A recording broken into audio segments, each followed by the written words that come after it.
Sur la chaîne, nous avons très souvent abordé l'utilisation d'une intelligence artificielle pour la création d'un site, pour utiliser comme un agent. On l'a vu notamment avec N8N. Cette fois-ci, j'aimerais vous montrer dans cette vidéo sponsorisée par Hostinger comment utiliser MCP. MCP, c'est un protocole de contexte de modèle. Donc, dans les grandes lignes, en fait, ça va permettre à votre IA de communiquer avec différentes applications et sans avoir besoin de faire d'intégration unique pour chacune d'entre elles. Donc c'est évidemment très pratique parce qu'on a une seule et unique intégration à faire grâce à ce protocole, ce qui rend eh bien, toute l'installation moins coûteuse et évidemment plus pratique. L'objectif dans cette vidéo, ça va être de pouvoir disposer d'un agent IA qui va pouvoir administrer le contenu de votre site, et notamment celui, un site WordPress. Donc on va voir un petit peu tout ça ensemble et vous allez voir quand même le côté pratique. Pour cela, Hostinger possède un chatbot qui s'appelle Cody qui va être capable de réaliser ces différentes tâches d'administration sur votre site. Ça peut aller à l'extraction de données, la gestion d'articles d'une boutique pour les prix, etc. Ou même pourquoi pas tout ce qui est campagne d'email si vous voulez faire un peu de marketing. Donc tout est géré directement. L'intégration de Kodi, elle est disponible sur quelques plans d'hébergement Hostinger. Donc si vous avez un plan d'hébergement business ou cloud, vous avez l'intégration qui est disponible, vous pouvez l'utiliser dès maintenant. Et si ce n'est pas le cas et que ça vous intéresse, vous avez besoin d'un hébergement, je vous invite à passer par le lien qui est disponible dans la description ou en commentaire épinglé. Une fois sur la page, vous remarquez bon, déjà que l'utilisation de Singer est recommandée par WordPress, donc ça tombe bien parce que c'est ce que nous allons voir ensemble. Vous avez d'ailleurs ici un petit bouton qui vous montre que vous pouvez déjà utiliser l'assistant Cody directement depuis le site de Stinger, donc ça peut être pratique si vous avez quelques questions notamment. Au niveau des différentes offres, on va les retrouver sur la page ici au niveau de l'hébergement. Donc on va retrouver comme ça un petit peu tout ce que l'on veut. Et au niveau des offres, donc vous avez les différents, donc ce que je vous disais, l'offre business ou cloud qui va pouvoir intégrer l'utilisation de Kodi. Donc vous avez tout le détail selon les différentes offres d'hébergement, si vous voulez comparer un petit peu selon ce que vous souhaitez utiliser. Voilà, vous avez vraiment tout le détail qui est indiqué ici. Et vous aurez comme ça tout qui est en fonction de nombre de sites que vous voulez héberger, la quantité de données que vous voulez au niveau du trafic, etc., l'espace disque, et tous les outils d'intégration concernant WordPress, pour la sécurité, pour la mise en cache, etc., etc. Une fois que vous avez choisi votre offre, donc nous par rapport à ce qui nous intéresse, c'est l'offre business ou l'offre cloud, donc on va prendre par exemple l'offre business ici. On va basculer directement sur une autre page. On va pouvoir choisir la durée d'hébergement. Pareil, selon les budgets, si vous pouvez prendre une durée plus longue, vous ferez une économie beaucoup plus importante lors de la première souscription. Donc c'est toujours plus intéressant dans ce sens-là. Et on va pouvoir comme ça valider pour la suite. On va vous demander ensuite vos informations personnelles, pour la facturation notamment, éventuellement des informations d'entreprise si vous êtes une entreprise, donc ça c'est à voir, vos informations de paiement, et avant de valider le tout, pensez à utiliser le code promotionnel formation vidéo, et vous aurez droit comme ça à 10% de réduction supplémentaire sur votre achat. Une fois que vous disposez de votre plan d'hébergement, que vous avez éventuellement mis en place votre site, donc non, on va voir cela sur WordPress. J'ai fait notamment ici un exemple avec une boutique en ligne, ça pour voir un petit peu ce que ça donne au niveau de l'intégration et l'utilisation de l'agent directement. Toute l'intégration est faite. Donc l'avantage encore une fois, c'est que vous n'avez pas besoin de mettre en place le protocole MCP, de faire une installation de N8N, notamment sur un serveur privé, un serveur virtuel privé. Tout est intégré ici sur les hébergements mutualisés et vous pouvez l'utiliser directement. D'ailleurs, si vous voyez ici, sur le tableau de bord de WordPress, j'ai déjà en fait la possibilité d'interagir avec Kodi. On peut d'ailleurs même le faire en amont sur le tableau de bord d'Hostinger, sur votre offre d'hébergement, où il est également disponible. Donc une fois qu'on a ça, on va pouvoir intervenir directement. Alors je vous montre la boutique, on va pas aller trop vite non plus. Au niveau de la boutique, donc d'exemple que j'ai pris, voilà, j'ai installé un WordPress avec un thème qui était déjà prédéfini, donc un thème de boutique. Donc on retrouve comme ça quelques articles, bon, qui sont évidemment ici en dollars, parce que ce sont généralement des thèmes en anglais. Donc on retrouve différentes choses ici. On a une page ensuite avec des avis, on a une page à propos, voilà, et on a un petit formulaire de contact et le système classique de panier, d'achat, etc. Bref, ce qu'on s'attend à retrouver finalement sur une boutique en ligne. Donc pas de problème là-dessus. Au niveau des pages de produits, vous voyez ce qu'on retrouve un petit peu, petite présentation, le prix, si le produit bien sûr est disponible, et au niveau aussi des frais de port, bref. Et des avis, là pour le moment il n'y en a pas, mais on pourrait effectivement mettre un avis par rapport à ça.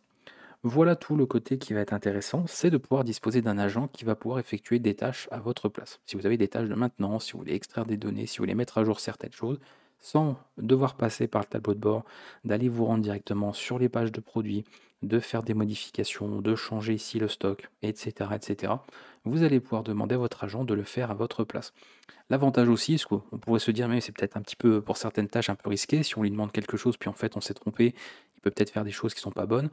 Évidemment, l'agent va toujours demander confirmation. Il va réexpliquer en fait ce que vous lui demandez, il va vous demander des confirmations surtout pour certaines choses qui peuvent être un peu problématiques, hein. Si c'est un changement de prix ou autre, il faut absolument être sûr de ce que vous faites. Donc généralement, il ne va pas faire les choses directement, sauf si bon, vous lui ordonnez évidemment de le faire tout de suite, mais je pense qu'il de toute façon, il demandera quand même une confirmation pour être sûr. Donc tout va bien là-dessus. On va faire un petit exemple très simple qui va finalement bon, être un des plus classiques. Je veux changer le prix d'un article. Voilà, par exemple, j'ai cet article-là, Coco Body Oil, qui est à 60 $. Et voyons si on peut lui faire changer directement le montant avec ce qu'on a ici. Donc on va passer par l'agent. Au premier lancement, en tout cas de celui-ci, vous avez besoin de mettre en place les autorisations nécessaires, puisqu'il y a un plugin spécifique, comme je vous ai dit, pour l'intégration du protocole MCP, qui permettra justement à Cody, donc l'assistant IA, d'effectuer les différentes tâches d'administration sur votre site. Donc nous, on lui donne bien sûr l'autorisation, ça va de soi. Et une fois que c'est fait, on aura pu bien sûr de revalider ça. Voici notre assistant qui est prêt ici. On peut très bien en plus récupérer, comme vous voyez ici, les historiques, si vous avez besoin de récupérer un petit peu ce qui a été fait. Ça peut être pratique hein, pour savoir un peu ce qui s'est produit, ce qui a été fait comme modification sur le site. Donc pourquoi pas, on peut relancer bien sûr le chatbot si besoin. Et sinon, vous pouvez directement l'utiliser. Donc moi, je vais lui dire directement, donc c'est Coco Body Oil, pour être sûr, voilà, je vais lui donner le nom de l'article. Peux-tu donc mettre à jour ou modifier le prix du produit actuellement, je vais mettre à 60 $, en le mettant, donc là, une belle petite promo, 45 $. Je valide. Alors vous allez voir qu'il va réfléchir bien sûr et il va demander confirmation hein, par rapport à ce que l'on veut faire, parce que le but c'est pas de faire des modifications directement. Donc le prix du produit Coco Body Oil a bien été modifié, il est maintenant à 45 $. Donc là, comme la chose était claire, il n'a pas eu besoin de confirmation par rapport à ça. Donc on va vérifier si c'est bon, parce que c'est pas le fait de nous le dire, et vous voyez que le produit a bien été modifié. Donc il a trouvé. Donc comme il a trouvé, voilà, on a donné le bon nom de produit, on lui a bien confirmé, visiblement il n'y avait pas besoin de vérification ici, donc pas de problème, la modification a été faite. On peut très bien changer autre chose, hein. Il faudrait également modifier, par exemple, modifier le nom du produit par, je peux mettre lotion de corps, lotion pour le corps, comme en plus c'est en anglais, la noix de coco, par exemple. Hop. Donc je vois d'ailleurs que j'avais oublié un modifier, mais c'est pas grave. Le nom du produit a été modifié, il s'appelle maintenant donc lotion pour le corps de coco. Le prix reste à 45 $, donc très bien, il n'y a pas eu de changement, en tout cas pour le reste. Et vous voyez que le changement a été fait. Donc vraiment très pratique, pas besoin de passer par le tableau de bord ou quoi, de faire les changements nous-mêmes. On a toute la modification qui est faite ici. Autre petite modification, admettons, bon, ce produit est un victime de son succès parce que bon, voilà, petite baisse de produit, enfin baisse de prix, pardon, assez conséquente d'ailleurs sur ce genre de produit. Évidemment, plus de produits. Il faudrait mettre à jour, donc il faudrait mettre à jour les stocks de ce produit et indiquer sur la boutique qu'il est épuisé. Mais de toute façon, je pense que s'il le met à 0, ça doit être géré a priori par le thème. Donc il n'y aura pas de problème là-dessus si le stock est à 0 au niveau du produit réellement. Donc je vais voir s'il va modifier vraiment le stock tel qu'il est enregistré en base de données. Pas juste indiquer sur le site. Alors, on pourrait visuellement sur le site indiquer que le produit est épuisé et en fait on en a encore. J'imagine qu'il y a des boutiques qui font ça. Mais là ce serait vraiment de voir un peu ce qu'il applique. Donc le produit est maintenant indiqué comme épuisé sur la boutique. Les clients verront qu'il n'est plus dans le stock. Donc je pense qu'il n'a pas modifié le stock en base de données. Il a juste modifié visuellement au niveau du produit le fait qu'on puisse plus le récupérer. Par contre j'ai pas l'impression que ce soit le cas ici qui soit indiqué. Donc c'était peut-être pas assez clair là-dessus. Je vais voir au niveau du produit, est-ce qu'il m'a fait le changement ici. Ah si, d'accord, il a bien changé. Rupture de stock, d'accord. Donc c'est juste au niveau du thème, c'est que le thème ne l'indique pas. Donc ça, bah évidemment, hein, si vous faites, vous avez un vrai site, hein, vous aurez quelque chose hein, qui va bien. Mais voilà, ok, donc c'est ça. C'est juste parce que le thème, il l'indique pas, mais très bien. Ou alors peut-être que le cache était juste pas mis à jour en fait. Hein. C'est possible également. Rafraîchir le cache. C'était ça, c'était juste un problème de cache, tout va bien. Donc effectivement. Mais là, du coup, il l'indique pas forcément. Je suis pas sur le bon article. Il est là, très bien, tout va bien. Tout est pardonné et tout va bien. Donc c'est parfaitement géré au niveau du thème que je venais, que j'ai préinstallé. Donc vous voyez, en rupture de stock, pas de problème. On s'est indiqué. On peut pas se faire avoir. C'était juste une histoire de cage, donc tout va bien. Donc très pratique, hein. On a fait 3 modifications. Modification d'un prix, le titre, même le nom pardon, d'un article. On l'a passé également en rupture de stock, ça a bien été appliqué ici. Donc on voit que vraiment le produit n'est plus en stock du tout. Donc ça a été géré directement. Donc vraiment c'est très pratique. Alors je vais le pousser un petit peu plus. Vous voyez comme on est sur un thème en anglais, on va essayer de pousser un petit peu sur certaines limites. Parce qu'évidemment c'est pas un outil magique non plus, ça peut faire des erreurs. Donc c'est pour ça que c'est bien de faire attention. Je vais dire, peux-tu me traduire le nom de tous les produits en français? va déjà lui demander. Je mets un point d'interrogation, donc a priori, il va peut-être demander confirmation ou autre. Après, il risque de mettre des noms un peu bizarres, parce que bon, parfois, il y a des parties qui sont pas traduisibles, ou en tout cas pas comme on le voudrait, hein, c'est pas de la traduction littérale. Donc on va voir un petit peu comment il s'en sort. Voici la liste des produits. Donc vous voyez, là, il demande confirmation. Il l'a pas encore fait, visiblement. Je vais actualiser, mais je pense pas qu'il l'a fait. Voilà, il l'a pas fait, parce que bon, là, c'est quand même une tâche un peu plus compliquée. Bon, on demande un petit peu. Voici la liste des produits à traduire en français. Donc on voit que hein, la lotion, elle n'y est pas, parce qu'il est déjà traduit. Ok, chaque chose directement, non, tu peux appliquer, tu peux les traduire directement. Voilà. Donc je lui fais confiance, hein, j'aurais pu lui demander, voilà, montre-moi les traductions avant, donc ça bien sûr c'est vous qui verrez, hein, demander confirmation, demander tout. Vous pouvez par exemple pour un article, dire d'écrire l'article, ça ne veut pas dire de le publier, il va vous l'écrire et vous l'indiquer ici, et après comme ça vous pouvez effectuer, lui demander des corrections ou autres, avant bien sûr de passer à la publication. Donc c'est toujours pareil, soit vous faites les choses directement, les tâches sont simples et il va le faire tout de suite, d'accord, parce qu'il n'y a pas de grand risque, ou alors la demande est claire, soit vous pouvez de toute façon, hein, c'est, voilà, encore une fois c'est un assistant, donc vous pourrez très bien lui dire, bah, change le nom d'un produit, etc. Mais le fais pas tout de suite. Montre-moi avant le nom que tu veux mettre, ce genre de choses. J'aurais pu, hein, moi, lui demander confirmation à chaque fois au début, ou même pour le changement de prix, de me dire, voilà, confirme-moi que tu as bien compris ce que je te demandais avant de faire le changement de prix, pour être sûr, parce que vous imaginez bien, sur une vraie boutique, on va pas prendre le risque de passer un produit à un prix qui serait pas bon. Ça pourrait avoir des grosses conséquences. Donc tous les noms de produits ont été changés, donc il a montré le changement. On va actualiser directement. Alors on va revenir ici. Je pense que la mise en cache, ça va être bon, voilà, il n'y a pas besoin. Et vous voyez que c'est effectivement le cas. Voilà, il a tout changé, les noms en français, etc. Bon, je ne vais pas changer en euros parce que c'est différent, là c'est géré au niveau du thème, donc je pense pas que ce soit juste une histoire d'affichage, mais vous avez vu un petit peu ce qui se passe. Donc au niveau modification, très simple, on peut faire ce genre de choses. Maintenant, je vais faire on va tester autre chose. Encore une fois, je ne sais pas vraiment ce dont il est capable précisément. On a l'idée, mais on va pousser un petit peu loin. On va aller sur notre huile de coco, là, on va aller sur la lotion, voilà ici.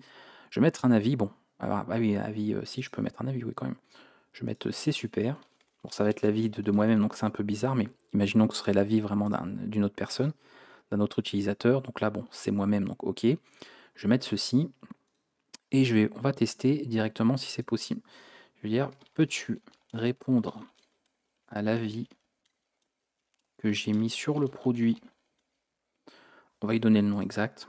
Encore une fois, vous voyez, on donne maximum de détails pour être sûr. Voilà.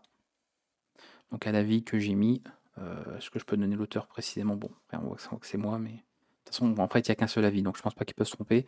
L'avis que j'ai mis sur le produit de coco en répondant ceci, je vais dire merci d'avoir acheté, c'est génial, revenez nous voir. Voilà.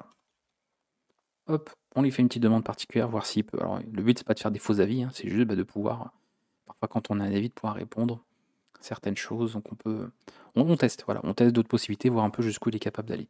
Donc je ne peux pas répondre directement aux avis clients sur le produit. Pour répondre à un avis, veuillez vous rendre dans l'interface d'administration. Ok, donc là vous voyez, il nous dit bien qu'on ne peut pas passer sous ça. Donc après, voilà, il y a des petites limitations par rapport à ça. Mais c'est intéressant de voir un petit peu. Voilà, c'est juste qu'il a juste pas trouvé. Peut-être qu'il est capable, si on lui le mentionne autrement, c'est fait par un autre avis. Mais en tout cas, bon là, vous ne pouvez pas directement publier quelque chose. Sinon, alors ça va être un peu bizarre peut-être au niveau de l'affichage, ça tout dépend des thèmes, mais on va lui faire ajouter un produit. Peux-tu m'ajouter un nouveau produit? Alors normalement pareil, il faudrait lui donner hein, toutes les informations, m'ajouter un nouveau produit. Comme c'est pour un exemple de test, je te laisse inventer le nom, sa description, mais tu peux le mettre au tarif, au tarif c'est un peu, au prix de, allez, on fait plaisir, hein, de 20$. Voilà. Donc là, on lui laisse, évidemment, pareil, hein, sur un vrai cas, on aurait un vrai produit hein, dans un stock avec un vrai nom, une référence, etc. Mais là, on est sur un exemple de test. Donc c'est juste pour vous montrer le fait qu'il va carrément ajouter un produit. Donc c'est comme si là, sur un blog, on ajoutait un article. Hein. C'est exactement ça. Donc ça, il va pouvoir le faire. Je pense qu'il va demander confirmation peut-être avant. Après, c'est un test, donc bon, il va estimer que c'est pas forcément gravissime. Donc il est tout à fait capable de le faire directement. Le produit crème douceur test, test a été ajouté à votre boutique au prix de 20$. Voici sa description, crème, etc. Ok, on va valider. Je vais rafraîchir le cache. Voilà, ça fait pas de mal. Un petit peu de temps en temps. On va la remettre en route. Est-ce qu'on trouve notre crème? Notre crème, elle est là. Donc il n'y a pas d'image évidemment. Je ne lui ai pas demandé. Et puis il n'a pas trop automatiquement. Mais on pourrait, hein, il pourrait prendre une image de, j'imagine, la bibliothèque de médias. Et après tout, j'ai envie de dire, c'est ce que nous allons faire. Je vois qu'il n'est pas dans une catégorie, donc ce serait bien qu'il soit dans ajoute ce produit. Ah, la catégorie Skin Milk, alors c'est peut-être pas, c'est quoi? C'est crème, ouais, si crème douceur, c'est ça. Allez, en plus c'est la bonne catégorie. Et ajoute-lui une image prise de la bibliothèque de médias. Puisqu'il a accès à la bibliothèque de médias, bien sûr, de WordPress, hein. Donc ça, il n'y a aucun problème, les médias qui sont ici, il peut y accéder. Sinon, vous lui fournissez éventuellement le lien d'un fichier, il doit pouvoir le récupérer, j'imagine. On peut faire ce genre de choses, mais il ne pourra pas générer d'image, hein, bien sûr, c'est pas un générateur d'image, le Kodi, mais il va pouvoir en tout cas faire ses ajouts si besoin. Donc vous vous rendez compte, en tout cas, hein, je fais un peu vite parce que c'est des petits exemples comme ça, mais c'est pratique. Vous voyez un petit, vraiment tout ce qu'on peut faire, hein. C'est vraiment votre assistant. Si vous lui dites un petit peu ce qu'il y a à faire sur votre boutique, donc votre site WordPress, hein, quel qu'il soit d'ailleurs, hein, que ce soit un portfolio, un blog, peu importe, et il va faire les modifications. Donc le produit, etc., est ajouté à la catégorie skin, l'image a été sélectionnée puis la bibliothèque, ok, donc là évidemment il aura pris une image arbitrairement si, bien sûr il en a trouvé une, si ça c'est bien fait, c'est ce que j'aimerais voir. Voilà, donc c'est le cas, bon il n'a pas pris la meilleure image, mais c'est pas grave, on va dire que ça ira très bien. Il a pris peut-être une image du thème, donc c'est possible dans la bibliothèque, mais la catégorie est bonne, donc normalement on doit retrouver voilà, l'autre produit qui va avec. Donc très bien, le prix est toujours le bon, donc parfait, ça fonctionne correctement, et c'est bien pris en compte dans le filtre de catégorie ici. Donc c'est parfait, on a bien l'ensemble qui a été pris en compte. Voilà, je pense, bon, je pourrais évidemment montrer plein d'autres exemples, hein, vous avez vu un peu le principe, mais je pense que c'est suffisamment clair, vous avez compris comment l'utiliser. Et encore une fois, vous avez vu, dès lors que vous avez votre abonnement, votre hébergement au Stinger business ou cloud, vous pouvez utiliser celui-ci. Il est intégré, on n'a pas eu besoin de l'installer, on n'a pas eu besoin de mettre en place un système de nœuds avec le protocole, etc. Donc si vous ne faites pas voilà, de développement web, d'utilisation comme ça, d'IA directement en tant que d'administrateur, on va dire, vous n'avez pas besoin de vous occuper de ça. Là, c'est comme pour l'utilisation de WordPress quand on n'est pas développeur web. On a directement notre offre d'hébergement, on a installé notre WordPress ou alors on a déjà une installation de WordPress qui est disponible et vous utilisez l'assistant Kodi, vous lui demandez ce que vous voulez faire et il fait automatiquement toutes les tâches d'administration, de tri d'informations, je ne sais quoi, directement sur votre site. Donc c'est vraiment très pratique par rapport à ça et au moins bah, ça vous rend un petit peu compte de ce qu'il est possible de faire. Je vous rappelle, comme d'habitude, si vous avez besoin, vous avez tout dans la description en commentaire épinglé, hein, le lien à utiliser pour pouvoir prendre votre offre d'hébergement si vous n'en avez pas une et que ça vous intéresse pour pouvoir tester maintenant de votre côté sur votre site. Et n'oubliez pas, hein, toujours hein, le code promo formation vidéo, vous aurez comme ça les 10% de réduction supplémentaire. Moi, je vous laisse avec cette vidéo. Si vous avez des questions, n'hésitez pas à les poser en commentaire si vous voulez savoir un petit peu plus comment cela fonctionne ou vous voulez avoir quelques détails. Et pour le reste, bah, je vous laisse hein, tester de votre côté, de voir un peu, notamment sur différents autres, on va dire différents types de sites, parce que ça ne fonctionne pas que sur une boutique, donc vous pouvez l'utiliser absolument sur tout. Donc amusez-vous et puis voyez un petit peu, n'hésitez pas même à donner vos retours en commentaire sur ce que vous avez pu tester de votre côté. A bientôt tout le monde.